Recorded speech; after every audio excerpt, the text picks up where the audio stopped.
Saint کی 30 نشستوں کے انتخاب کے لیے میدان سج کیا 59 امیدوار میدان میں قومی اسمبلی سندھ پنجاب اور KPK کے ارکان حق کے رائے دہی استعمال کریں گے۔ خیبر پختونخوا کی 11 نشستوں پر صورتحال اب تک غیر واضح۔ پاکستان کی شام کے دارالحکومت دمشق میں ایرانی سفارت خانے کے کونسلر سیکشن پر اسرائیلی حملے کی شدید مذمت۔ اقوام متحدہ کی سلامتی کونسل سے اسرائیل کو ایسے عمل سے روکنے کا بھی مطالبہ۔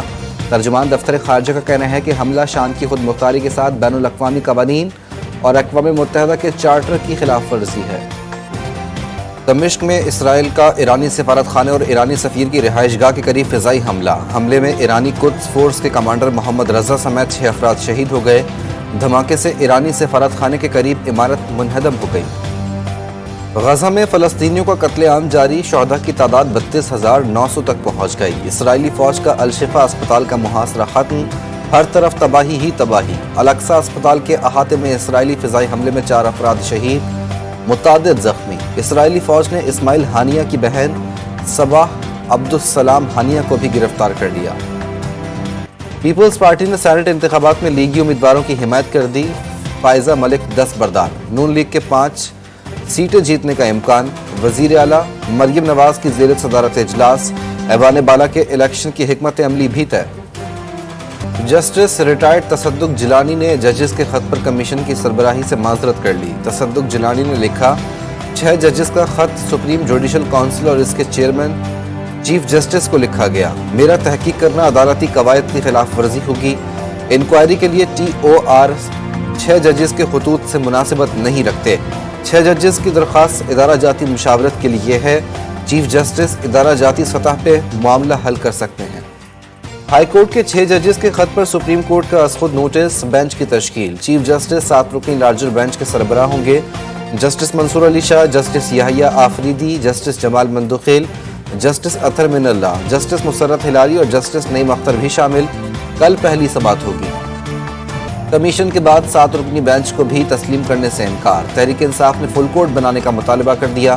چیف جسٹس اور وزیر اعظم کی ملاقات پر بھی اعتراض۔ سیکرٹری اطلاعات تحریک انصاف رؤوف حسن نے کہا، PTI 7 رکنی بینچ کو نہیں مانے گی، ججز کی شکایت میں نامزد ملزمان کے خلاف بھرپور کارروائی کی جائے۔ قومی اسمبلی میں اپوزیشن لیڈر کی تقرری آج ہوگی۔ اسپیکر آفس نے درخواست کی دی تصدیق کے لیے۔ عمر ایوب کو صبح 11 بجے بلا لیا۔ تصدیق کے بعد قائد حزب اختلاف کی تقرری کا نوٹیفیکیشن جاری کر دیا جائے گا۔ پارلیمنٹ کا مشترکہ اجلاس 16 اپریل کو بلانے کا فیصلہ۔ صدر آصف زرداری مشترکہ اجلاس سے خطاب کریں گے۔ قومی اسمبلی کا اجلاس 18 اپریل اور سینٹ اجلاس 5 اپریل کو بلانے کا فیصلہ۔ 2 روز میں عوام کے لیے 2 بڑے صدمے۔ پیٹرول کی قیمت میں اضافے کے بعد عوام کو بجلی کا بھی جھٹکا دے دیا گیا۔ نیپرا نے بجلی کی فی یونٹ قیمت میں 2 روپے 75 پیسے کا اضافہ کر دیا۔ نوٹیفیکیشن جاری۔ بجلی ربع مالی سال کی دوسری سہ-ماہی ایڈجسٹمنٹ کی مد میں مہنگی کی گئی۔ فیصلے کا اطلاق کے الیکٹرک صارفین پر بھی ہوگا۔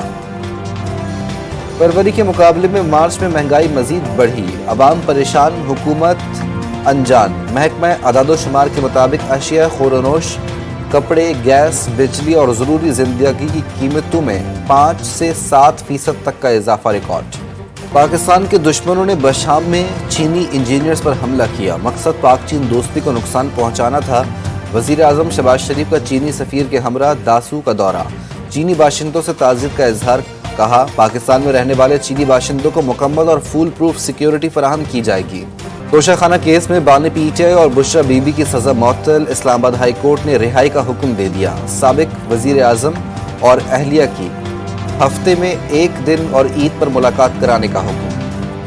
بانی PTI اور بشرا بی بی کے خلاف 190 ملین پاؤنڈ اسکینڈل ریفرنس کی سماعت آج ہوگی۔ احتساب عدالت کے جج ناصر جاوید رانا اڈیالہ جیل میں سماعت کریں گے۔